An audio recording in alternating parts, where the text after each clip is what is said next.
Once upon a time, in a peaceful countryside, a simple country mouse lived in a modest burrow.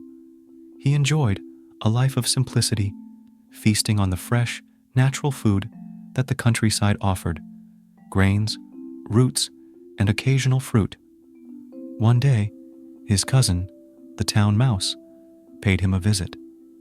The country mouse welcomed his cousin warmly and offered him a meal of his best rustic food. The town mouse nibbled a bit, but soon turned up his nose at the plain fare. "How can you live on such simple food?" the town mouse asked. "You must come to the town with me. I'll show you the luxurious life and the delicious food that I enjoy every day." Curious about his cousin's life, the country mouse agreed to visit the town. The next day, the two mice journeyed to the bustling town, where tall buildings towered over narrow, crowded streets. The town mouse led the country mouse to a grand house, where he had found a perfect hiding spot in the pantry. "Look at this feast," the town mouse exclaimed as he showed off the array of fine cheeses, pastries, fruits, and other delicacies. The country mouse's eyes widened at the sight and smell of the luxurious food. They began to eat, savoring the rich and varied flavors. However, their feast was suddenly interrupted by the sound of the door creaking open. The mice froze, their hearts pounding. The maid had entered the pantry.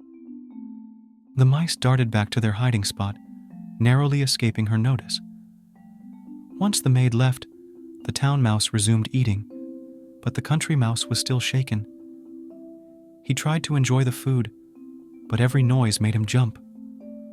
Later that night, as they slept, a cat prowled the house.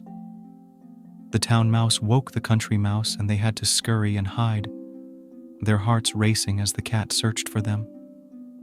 The country mouse was terrified, having never experienced such danger in his quiet countryside home. After the cat had gone, the country mouse turned to his cousin. "This luxurious life may be full of delicious food, but it is also full of constant fear and danger. I would rather have my simple meals in peace than live with such risks." Realizing the wisdom in his cousin's words, the town mouse felt a pang of regret for his earlier pride. He understood that a life of luxury wasn't worth the constant fear it brought. The next morning, the country mouse bid farewell to his town cousin and returned to his peaceful home. As he nibbled on his simple grains and fresh roots, he felt content and safe, appreciating the tranquility of his countryside life more than ever. The end moral of the story: better a simple life in peace than luxury in constant fear. The story highlights the value of contentment and the importance of living a life free from constant anxiety and danger, even if it means having less material wealth.